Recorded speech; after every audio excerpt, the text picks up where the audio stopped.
Hi, I'm Katie Morris, and today I'm going to show you some of the tips I like to use when I'm making layered monoprints using one of my jelly plates.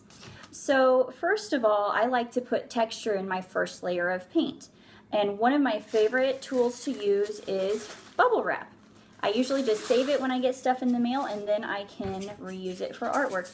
When you use bubble wrap, you get nice little circle texture, and that looks pretty cool. Sometimes I like to use crumbled up saran wrap or tissue paper to get a texture kind of like this. Once in a while, I'll just use a cotton swab and draw little lines or shapes for that kind of texture. And then I just save a whole bunch of stuff. This came with a memory card game my kids got, and it makes really cool squares, like a little grid. You can also wrap string around cardboard tubes or use all sorts of lids and things to get different textures. So I'm just going to go ahead and get started now, and I feel like maybe I will use some blue paint. So I just like to use acrylic paint, the cheap craft paint, but you can use tempera or any paint, really works. I'm going to squirt a little bit on here, get my brayer, and I'm just going to roll it out. Trying to get a nice even coat on everything, but it doesn't have to be perfect since we're going to add more texture on top.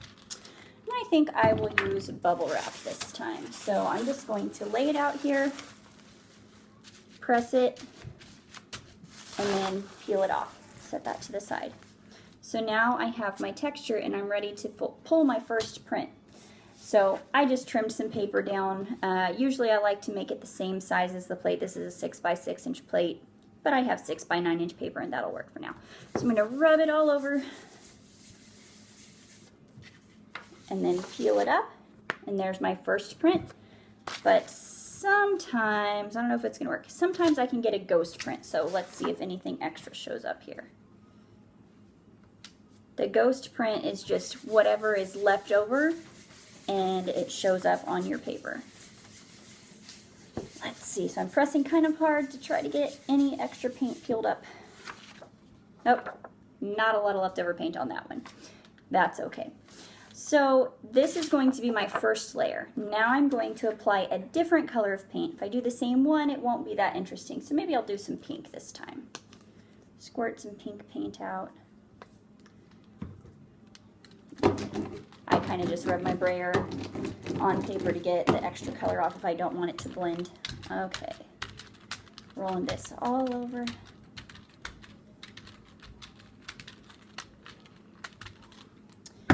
Okay, so now I can either just leave this a solid color or I could apply another texture. I think I'll just do a light texture real quick.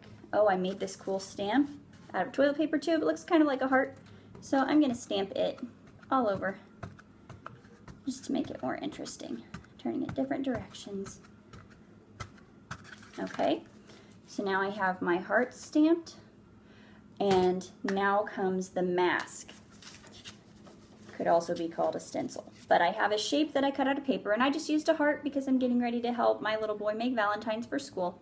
So I'm just going to drop that down, and I'm going to take my first paper.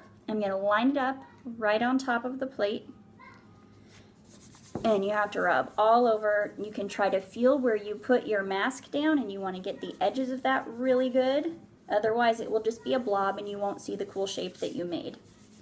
You can use like cereal box cardboard, that paperboard, to cut out your shapes. Anything that's sturdy cardstock works fine. Alright, I'm going to peel this up, and if it worked, then I should have a nice empty heart shape here. So when I do that, it allows my first layer to show through, but it also gives the texture from my second layer. If you don't have time to do layers, you want to keep it simpler, you can still just do one color of paint. I applied some texture, I put my mask on top, and now I have a piece of construction paper with a contrasting color, and I'm going to put that down and rub it all over. So that's an option. I see I missed a little spot. That's all right, I'll get it next time. Now this time I have enough leftover paint that I can get a nice ghost print. So I'm going to take another piece of paper and I'm going to print it the same way.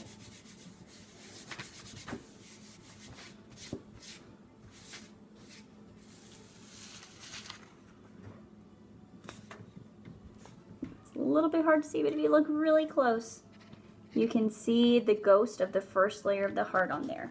And I keep all these papers, even if they don't turn out perfect on their own, they're really nice to cut up and make a collage out of, or you can just keep layering and adding more paint, more texture, more stencils. So I hope this gives you some fun ideas that you can try out on your Friday Fun Day. And thanks for watching my video. Bye.